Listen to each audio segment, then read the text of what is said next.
வணக்கம் நேயர்களே. வெற்றி படிக்கட்டில் சந்திப்பதில் மட்டற்ற மகிழ்ச்சி. வாழ்க்கையில் எல்லோருக்கும் டென்ஷன் வரும். அந்த நேரத்தில் நாம் என்ன செய்கிறோம், என்ன செய்யக்கூடாது என்பதெல்லாம் நமக்கு அறிவுக்கு எட்டுவதில்லை. அந்த உணர்ச்சி வசப்பட்ட நேரத்தில் நாம் எதையும் செய்ய வேண்டும் என்ற துடிப்போடு இருப்போம். சில நேரங்களில் அது தவறாக கூட மாறும். இப்படித்தான் ஒரு நாள் துரோணர் தனது மாணவர்களாகிய பாண்டவர்களையும் கௌரவர்களையும் அழைத்து கொண்டு காட்டுப்பகுதிக்கு சென்று கொண்டிருந்தார். போகின்ற வழியில் குளிப்பதற்காக ஒரு குளத்தில் இறங்கினார்கள். எல்லோரும் குளித்து கொண்டிருக்கின்ற நேரத்தில் துரோணரின் காலில் ஒரு முதலை கடித்து இழுத்து விட்டது. எல்லோரும் என்ன செய்ய வேண்டும் என்று தெரியாமல் அந்த டென்ஷனிலே இருந்தார்கள். எப்படியோ முயற்சி செய்தார்கள். ஆனால் அவரை காப்பாற்ற முடியாமல் போயிற்று.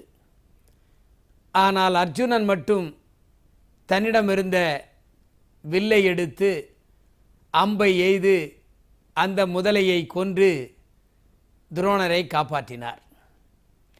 எல்லோரும் அந்த தண்ணிக்குள் இருந்து அவரை இழுப்பது, அந்த முதலையை இழுப்பது என்று நினைத்தபோது அந்த இக்கட்டான சூழ்நிலையிலும் வில்லாற்றலால் அந்த முதலையை கொன்று தன் குருவை காப்பாற்றினார். தன்னை காப்பாற்றிய அர்ஜுனனுக்கு ஏதாவது வெகுமதி வழங்க வேண்டும் என்று துரோணர் நினைத்தார். காரணம், தான் சொல்லிக் கொடுத்த வித்தை சரியாக பயன்படுத்தினார் என்பதற்காக. எனவே அவரிடம் இருந்த பிரம்மாஸ்திரம் என்ற அந்த ஆயுதத்தை அவருக்கு கொடுக்க வேண்டும் என்று எண்ணினார். அதற்கென்று ஒரு வரலாறு உண்டு. அது முதலில் அகத்தியரிடம் இருந்தது. அகத்தியர் தன் மாணவனான அக்னிவேசருக்கு கொடுத்தார். அந்த அக்னிவேசர் தன் மாணவனான துரோணருக்கு அதை கொடுத்தார். துரோணரோ இப்பொழுது அர்ஜுனனுக்கு கொடுத்தார். அந்த அளவிற்கு சமயத்தில் அதை பயன்படுத்தி தான் கற்ற அந்த வில்வித்தையை பயன்படுத்தி அர்ஜுனன் அங்கே காப்பாற்றினான் என்பதற்காக வரலாறு மிகுந்த அந்த பிரம்மாஸ்திரத்தை அர்ஜுனனுக்கு வழங்கினான். வரலாறு படைத்த அந்த பிரம்மாஸ்திரத்தை அர்ஜுனன் பெற்றான் என்று சொன்னால், எந்த டென்ஷனான நேரத்திலும் என்ன செய்ய வேண்டும், என்ன செய்தால் வெற்றி கிடைக்கும் என்பதை யோசித்து பார்த்து செயல்பட்டால்தான் வாழ்க்கையில் வெற்றி. நான் அந்த டென்ஷனில் இதை செய்துவிட்டேன் என்று பலர் சொல்லுவதை நான் பார்க்கிறேன்.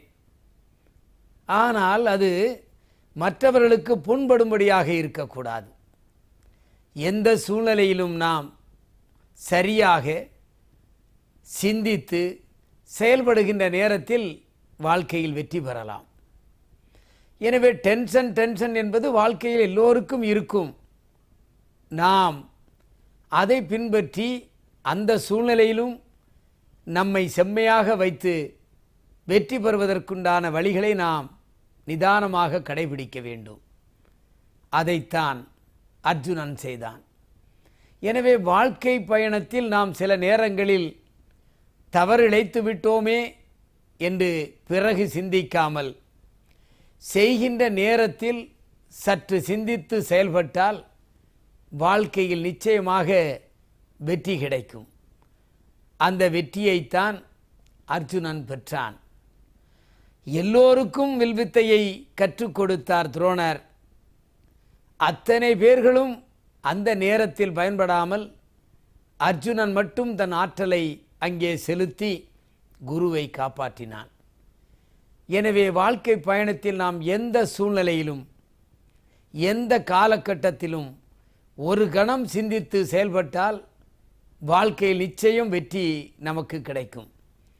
எனவே வெற்றி படிக்கட்டு நிகழ்ச்சியை காலை 7 மணிக்கும் இரவு 7 மணிக்கும் நீங்கள் பார்த்து கேட்டு அதன் கருத்தை உள்வாங்கி வெற்றி பெற வேண்டும் என்பதுதான் உங்கள் வசந்த் டிவியின் இந்த செயல்பாடு.